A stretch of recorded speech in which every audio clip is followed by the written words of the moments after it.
Hello friends, hopefully आप सभी लोग अच्छे होंगे।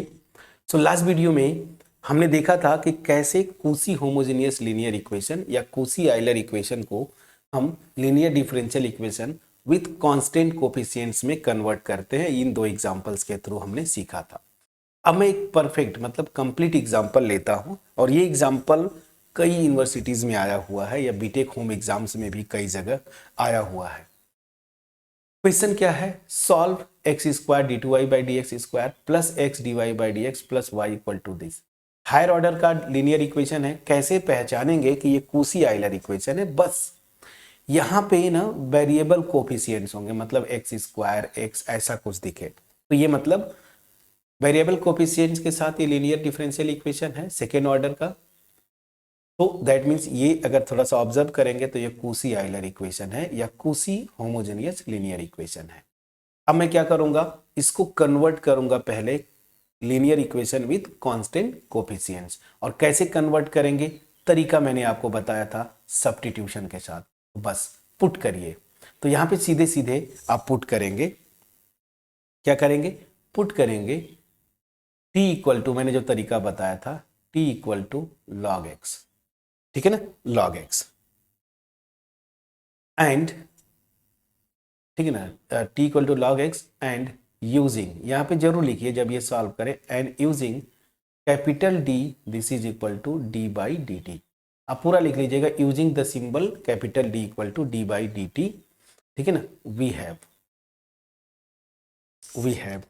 ठीक है, वी हैव, या ऐसे मैं लिख दूं पूरा सीधे, पुट दिस, या ऐसे लिखिए बाई पुटिंग, ज़्यादा लैंग्वेज अच्छा होगा, पूरा लैंग्वेज लिख देता हूँ, by putting t equal to this and using this given differential equation, differential short में लिख दिया, इक्वेशन बिकम्स, क्या हो जाएगा? चलिए, अब मैंने सब कुछ बताया था, अब वो याद भी हो गया होगा आपको। X square d two y by d x square क्या होता था, याद करिए, डी माइनस वन वाई, ठीक है ना, plus x d y by d x क्या होता था, डी वाई, और यहाँ से y, this is equal to, अब ध्यान दीजिए लॉग एक्स को आपने टी पुट किया है तो ये हो जाएगा टी इंटू, और यहाँ पे साइन टी। देखिए इधर लंबा चौड़ा दिख रहा था, कन्वर्ट हो गया दिस। अब इसको थोड़ा सा सिंप्लीफाई कर लीजिए। सो डी स्क्वायर माइनस डी यहाँ से, प्लस डी यहाँ से, प्लस वन यहाँ से, this y, this is equal to t sine t. तो यहाँ से क्या हो जाएगा, ध्यान दीजिए, डी डी से कैंसिल हो गया, d square plus one this y, this is equal to t sine t, ठीक है ना, ये हो गया मेरा इक्वेशन 1। प्लीज चेक करिएगा। So d square plus one y, this is equal to t sine t। Clear हुआ? अब चलिए, अब ये मेरा देखिए जो वेरिएबल कोफिशिएंट के साथ डिफरेंशियल इक्वेशन लीनियर था वो कन्वर्ट हो गया कांस्टेंट कोफिशिएंट में। अब मैं क्या करूंगा, इसका सोल्यूशन निकालूंगा, proper complete solution CF plus P I, और उसके बाद जो फाइनल सोल्यूशन आएगा उसी में जहां जहां t होगा वहां पे I will replace t by log x, so I get the complete solution of this actual differential equation, ठीक है ना। तो अब मैं क्या करूंगा, फॉर CF, जो पूरा प्रोसेस आपको पता है, फॉर CF निकालेंगे। तो CF के लिए सीधी सी बात है, auxiliary equation, so auxiliary equation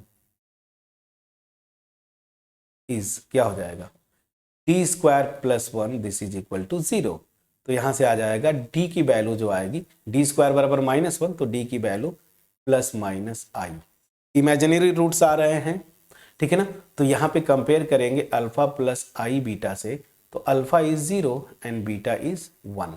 सो CF क्या हो जाएगा, तो CF इक्वल टू, याद करिए क्या था, अगर ये आते थे कॉन्जुगेट में पेयर वाइज तो मेरा ये था ना, e to the power alpha x bracket में C1 cos beta x plus C2 sine beta x, ये था।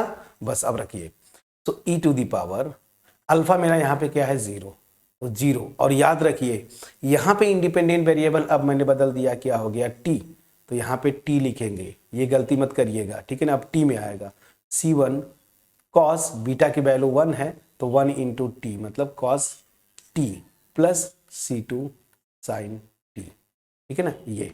तो CF मेरा सिंपली आ जाएगा, so CF this is equal to C1 cos t plus C2 sine t, यही आएगा C2 sine T. इसको मैंने लिख दिया इक्वेशन 2। तो CF मेरा ये आ गया।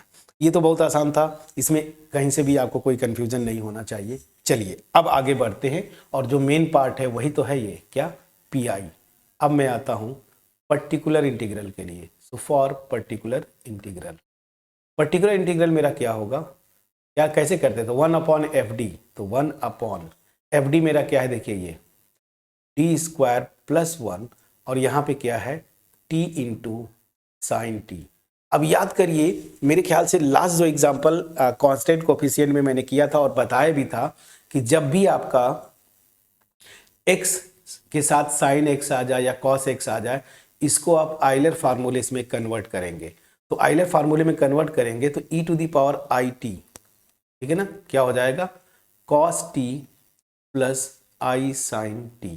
तो यहां से साइन t क्या है, इमेजिनरी पार्ट है ना किसका, e to the power i t का। मैं समझा पाया कि नहीं, तो बस यहीं पे लगा के फर्दर आप सॉल्व करेंगे। तो सीधे सीधे अब मैं आगे बढ़ता हूं। तो this will become T square plus 1, ठीक है ना, यहाँ पे t रखिए और यहाँ पे आप लिखेंगे क्या, imaginary part of e to the power i t। समझा पाया कि नहीं फ्रेंड्स। अब जैसे ये लिखा, मैंने आपको बोला था इमेजिनरी पार्ट आपको बाहर ले लेना है।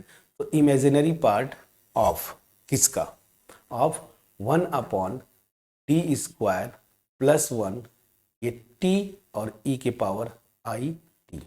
बस अब तो ये फार्मूला आपका जो याद करिए थ्योरी से, 1/FD कांस्टेंट कोफिशिएंट में, और यहाँ पे e to the power ax, और यहाँ पे कोई फंक्शन ऑफ x हो तो क्या करते थे, e to the power ax बाहर ले लिया, 1/d को FD में d को d प्लस a से आप रिप्लेस करते थे और v। बस यही फार्मूला यहाँ पे लगा दीजिए प्लीज। तो क्या हो जाएगा, चलिए so this will be imaginary part of क्या, इसको अगर लगाएंगे तो देखिए a की प्लेस पे i है ना, तो e to the power i t बाहर आया देखिए, और मैं क्या करूंगा, d को रिप्लेस करूंगा d प्लस a, मतलब d प्लस i से। प्लीज चेक करिएगा, इसका होल स्क्वायर प्लस 1 और t। गॉट माई पॉइंट और नॉट।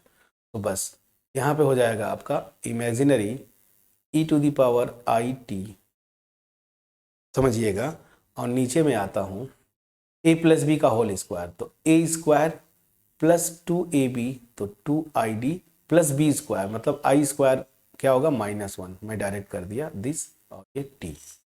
मैं समझा पाया कि नहीं फ्रेंड्स, प्लीज बोलिएगा। अब देखिए यहाँ से 1 और -1 कैंसिल आउट हो जाएंगे, तो ये मेरा हो जाएगा imaginary part of e to the power i t। Please check करिएगा, और यहाँ पे ध्यान दीजिएगा बचेगा क्या, 1/d स्क्वायर प्लस 2id, ठीक है, और यहाँ पे t। अब यहाँ पे देखिए कौन सा लग रहा है, कांस्टेंट कोफिशिएंट से लिंक करिए, 1/FD, ठीक है ना, और ये x के पावर m। तो क्या करते थे, इसको हम कुछ इस तरीके से लिखते थे ना, 1 प्लस यहाँ पे d के टर्म वाला एक्सपेंशन, मतलब बाइनोमियल एक्सपेंशन, ये वाला यूज करते थे। मतलब मुझे 1 प्लस समथिंग लिखना है, कॉमन आप लेंगे 2id। प्लीज चेक करिएगा। तो यहाँ पे अगला स्टेप क्या हो जाएगा, imaginary of e to the power i t, और यहाँ से मैं जो कॉमन ले रहा हूँ ध्यान दीजिएगा, 2id में कॉमन लूंगा, ठीक है ना, 2id ये मैंने कॉमन लिया। जब कॉमन लेंगे तो क्या हो जाएगा, यहाँ से देखिए ये तो 1 हो जाएगा, लेकिन ये d स्क्वायर अपॉन 2id आएगा। इसको हालांकि मैं ऊपर एक्सप्लेन किया था, dd से कैंसिल d अपॉन 2i, ऊपर नीचे i से मल्टीप्लाई करेंगे तो id, और यहाँ से 2 ये i स्क्वायर, तो मतलब -i/2 into D. Please check करिएगा, आएगा, प्लीज चेक करिएगा। तो बस तो ये हो जाएगा माइनस में, तो मैं डायरेक्ट अब लिखूंगा, ये सिंप्लीफाई कर दिया मैंने, ठीक है, थोड़ा सा सिस्टम स्लो हो जाता है, कोई दिक्कत नहीं। तो -id/2 ये आएगा, एंड दिस इज t।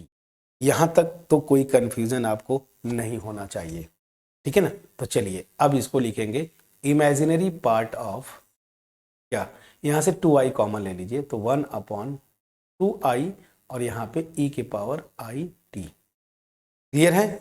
और ये बचेगा 1/d अभी रखिए। अब मैं अंदर आता हूँ, अब सब कुछ अंदर कैलकुलेशन, इसको ऊपर ले जाऊंगा तो 1 - i t/2 ना, इसका पावर -1 और यहाँ पे t। अब बाइनोमियल एक्सपेंशन लगाइए, 1 - x के पावर -1 क्या था याद करिए, सब प्लस आ रहे थे, 1 + x + x² plus dot dot. अब यहाँ पे चूंकि t है तो बस फर्स्ट ऑर्डर डेरिवेटिव मतलब d तक ही कोशिश करेंगे, d² जैसे करेंगे ये 0 हो जाएगा। तो एक स्टेप और लिखते हैं, इमेजिनरी 1/2i e के power i t 1/d, binomial theorem से एक्सपेंड करेंगे तो 1 + x मतलब i/d/2, ठीक है ना। और d² लिखने की जरूरत नहीं है, बस प्लस डॉट डॉट लिख दीजिए, क्यों, क्योंकि ये 0 हो जाएगा, ठीक है ना। डेरिवेटिव होता है ना, d क्या है मेरा, कैपिटल D क्या है, d/dt। तो एक ही बार डिफ्रेंशिएट करेंगे 1 आएगा, सेकेंड टाइम करेंगे 0 तो फिर इसके आगे सब के सब 0 हो जाएंगे। तो थोड़ा सा सिंप्लीफाई करिए, तो इमेजिनरी पार्ट ऑफ 1/2i, ठीक है, e⁻i t 1/d। अब देखिए अंदर 1 को t पे ऑपरेट करेंगे दिस, और प्लस i/2 हो जाएगा, क्यों, क्योंकि d/dt ऑफ t इज 1। ये आया, प्लीज चेक करिएगा, ठीक है। अब चलिए, अब यहां पे फर्दर इसके आगे कैसे करेंगे सोचिए, ठीक है।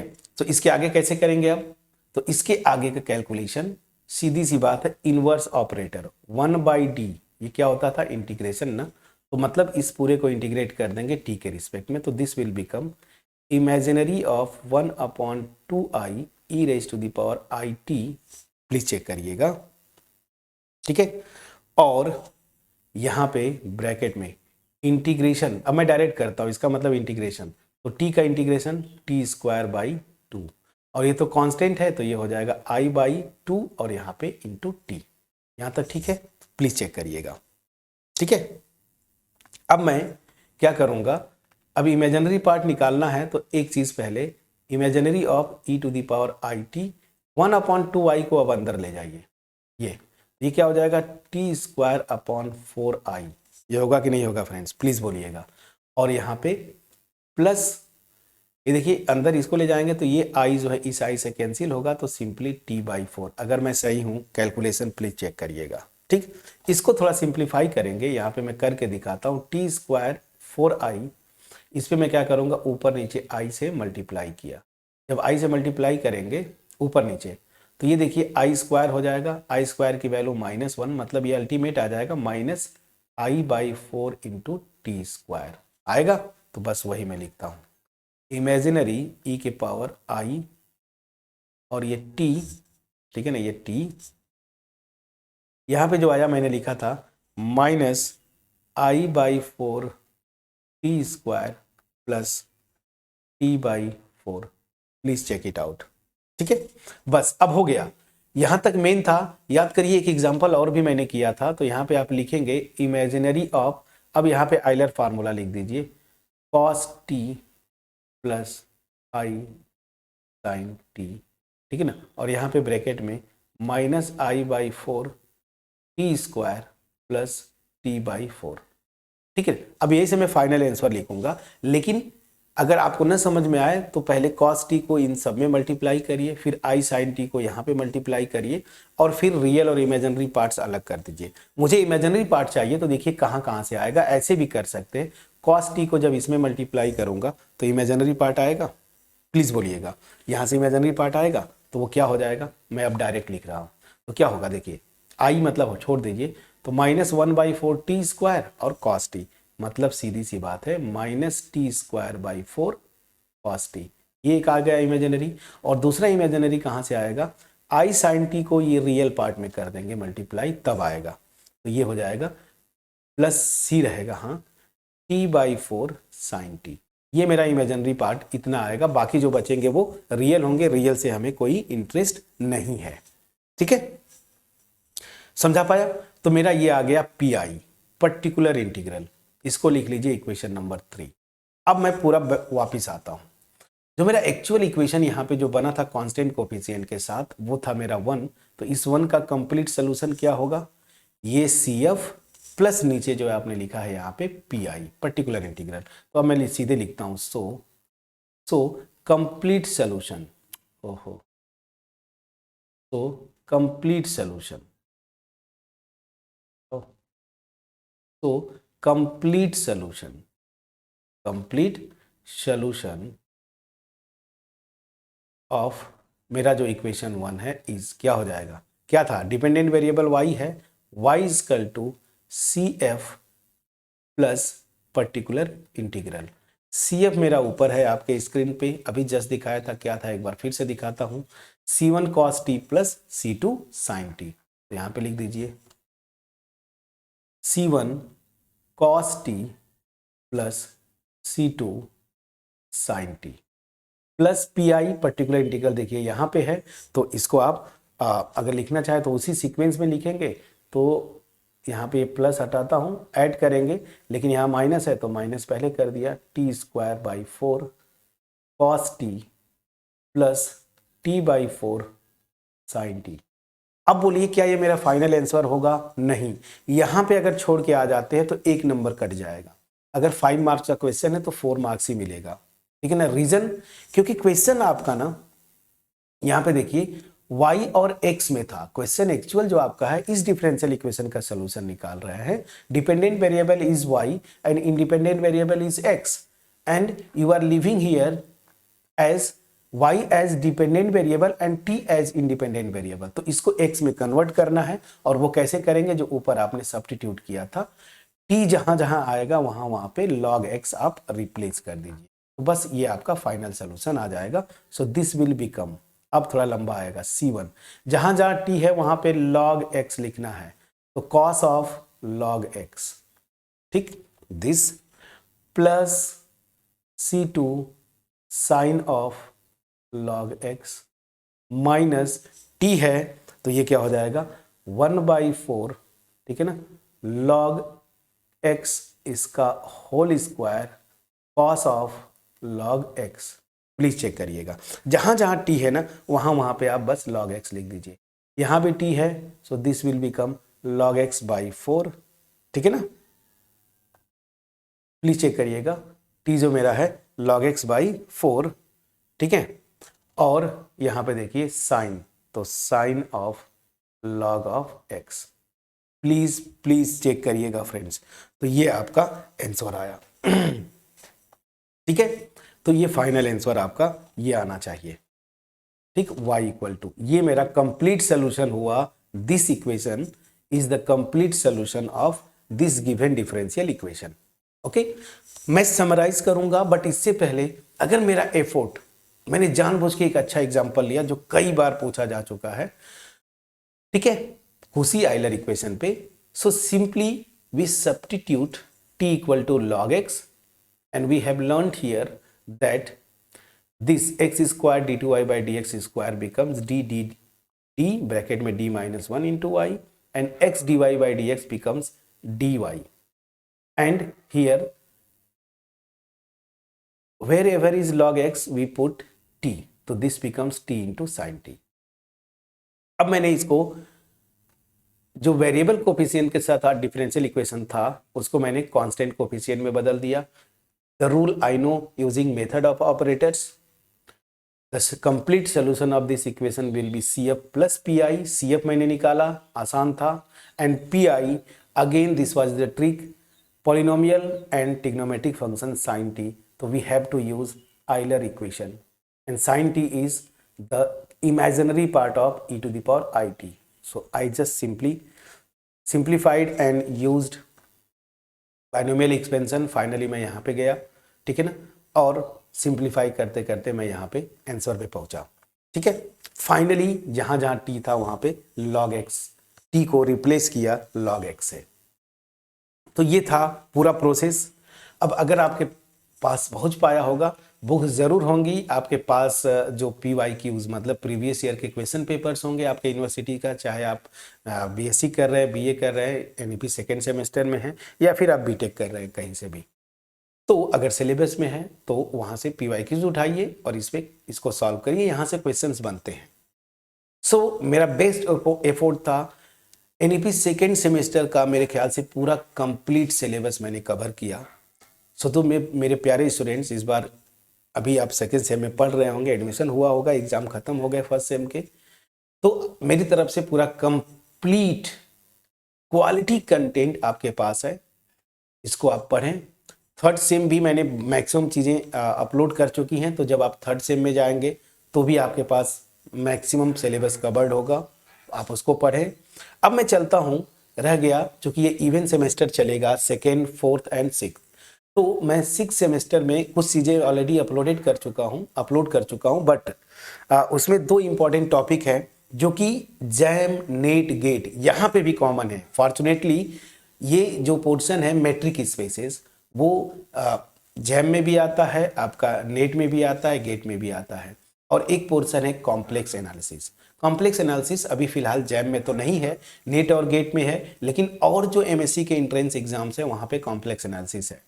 तो ये दोनों पोर्शन है और मेजर पोर्शन है। बहुत दिन से बहुत लोगों का रिक्वेस्ट आ रहा था कि सर क्वालिटी कंटेंट यूट्यूब पे नहीं है मैट्रिक स्पेसेस और कॉम्प्लेक्स एनालिसिस में, और जो आपका फेथ है ये मुझे मोटिवेट करता है इस तरह की आपका जो कमेंट्स पढ़ के कि मुझे बनाना चाहिए। तो मैं अब स्टार्ट करूँगा कॉम्प्लेक्स एनालिसिस, पहले कवर करेंगे फिर मैट्रिक स्पेसेस पे आएंगे। सो आई बिलीव कि ये कंटेंट आपके पास पहुंच पाया होगा, और सिंपली मैं आपको बोलता हूं कि मेरा जो मोटिवेशन है वो आपके एप्रिसिएशन से मिलता है फ्रेंड्स, और मेरा मोटिव भी क्लियर है। मैं बार बार बोलता हूं, मास में लोगों के पास क्वालिटी कंटेंट डिलीवर करना, इसमें आप पार्टिसिपेंट बने। जो भी चीज़ें मैंने बार बार बोलता हूं, वीडियो अच्छी लगे, जो वीडियो अच्छी लगे, जिस वीडियो में आपको लगे कि आपको नया कुछ सीखने को मिला, वीडियो को लाइक करिए, फ्रेंड्स के साथ शेयर करिए, कमेंट सेक्शन में कमेंट ड्रॉप करना मत भूलिए, चैनल पे नए हैं सब्सक्राइब जरूर करिए।